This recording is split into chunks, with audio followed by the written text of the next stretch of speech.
14મા વચનામૃતમાં સ્વયં પ્રકાશાનંદ સ્વામી પૂછે છે, ભગવાનના ભક્ત હોય એ ભગવાનના ધામને પામે પછી પાછા પડે નહીં. આવી વાત શાસ્ત્રમાં છે. યદગત્વા ન નિવર્તન્તે. ધામને પામ્યા પછી કોઈનું પતન થતું નથી. તો જે પડે છે એ કયા કારણે પાછા પડતા હશે? શ્રીજી મહારાજ કહે છે, કોણ પડ્યો? એક તો નામ આપો. ભગવાનના ધામને જે પામે એ કોઈ દિવસે પાછો પડે નહીં. સ્વયં પ્રકાશાનંદ સ્વામી પ્રશ્ન પૂછ્યો એટલે બાજુ મેટર તો રાખવું જ પડે તૈયાર. મહારાજ કહે છે, નામ બતાવો, કોણ પડ્યો? મહારાજ જો વૈકુંઠમાંથી જય વિજય પડ્યા, ગોલોકમાંથી રાધાજી અને શ્રીદામા આ બે પડ્યા.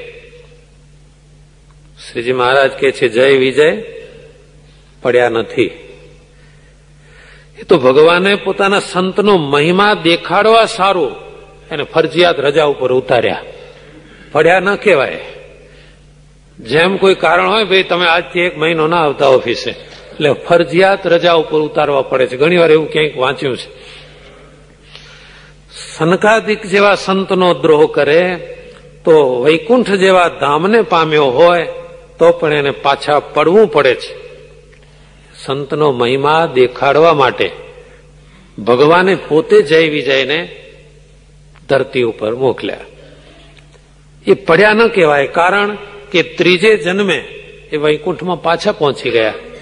જય ને વિજય એને પાછી પોતાની જે પદવી હતી એના ઉપર ભગવાને લઈ લીધા, ડિગ્રેડ ન કર્યા કે હવે તમને પાર્ષદપણું કેન્સલ, જાઓ અંદર ઓડિયન્સમાં બેસી જાઓ, એવું કહ્યું નહીં. પણ એની જે પદવી હતી, જે હોદ્દો હતો એ પાછો મળી ગયો 3 જન્મ પછી. એટલે પડ્યા ન કહેવાય. અને શ્રીદામા અને રાધાજી એની કથા એવી છે, એકવાર ભગવાન ગોલોકાધિપતિ શ્રી કૃષ્ણ પ્રભુ ગોલોકના એક બગીચામાં બિરાજમાન હતા. પોતાના પાર્ષદ શ્રીદામા, એટલે સુદામા નહીં હો ભાઈ, શ્રીદામાને કહ્યું ભગવાને કે તમે બહાર ઉભા રહો દરવાજે, કોઈને અંદર આવવા દેશો નહીં. અને રાધાજી આવ્યા. શ્રીદામા કહે છે, માતાજી અંદર ના જશો, પ્રભુની આજ્ઞા નથી. પણ રાધાજી કોણ જાણે કેમ ગરમ થઈ ગયા શ્રીદામા ઉપર કે શું સમજીને તું મને ના પાડે છે, તો હું શું કરું? મારી તો હવે આ ફરજ છે. પ્રભુએ જ મને આજ્ઞા કરી છે કોઈ અંદર ના આવે એ જોજે. પણ તું મને કેમ ના પાડી શકે? પણ હું ક્યાં ના પાડું છું? આ તો મને જે જગ્યાએ ઉભો રાખવામાં આવ્યો છે એટલે મારી ફરજ બજાવું છું. પણ આવો કશો વિચાર કર્યા વગર રાધાજી ગરમ થઈને શ્રીદામાને શાપ આપી દે છે કે જા ધરતી ઉપર પડ, અસુર થા. શ્રીદામા રાધાજીને શાપ આપે છે, માતાજી વગર વિચારે તમે મને આવી શિક્ષા કરો છો તો તમે પણ ધરતી ઉપર જાઓ અને ભગવાન સિવાય બીજા કોઈ પુરુષ સાથે તમારું વેવિશાળ થશે. આવો શાપ આપ્યો. ભગવાન દોડીને બગીચામાંથી બહાર આવ્યા અને હસવા લાગ્યા. રાધાજી ગરમ, શ્રીદામાએ ગરમ અને ઠાકોરજી હસે છે. આ ખૂબી છે ભગવાનની લીલાની. માણસ આકુળ વ્યાકુળ થાય, ભગવાનનું પેટ ટાઢા માટલા જેવું, કઈ ના થાય. ઠાકોરજી કહે છે, તમે કોઈ ચિંતા કરશો નહીં, મારી ઈચ્છા જ હતી.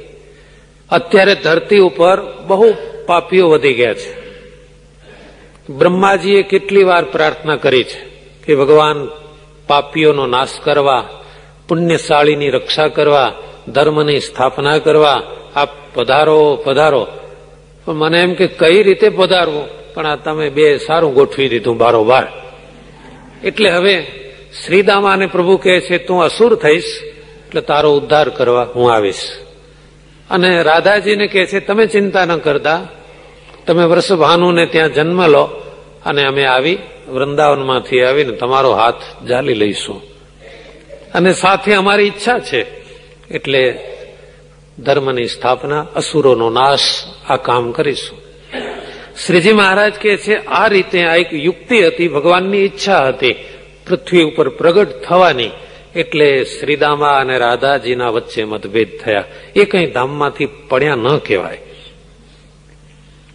અને એમ તો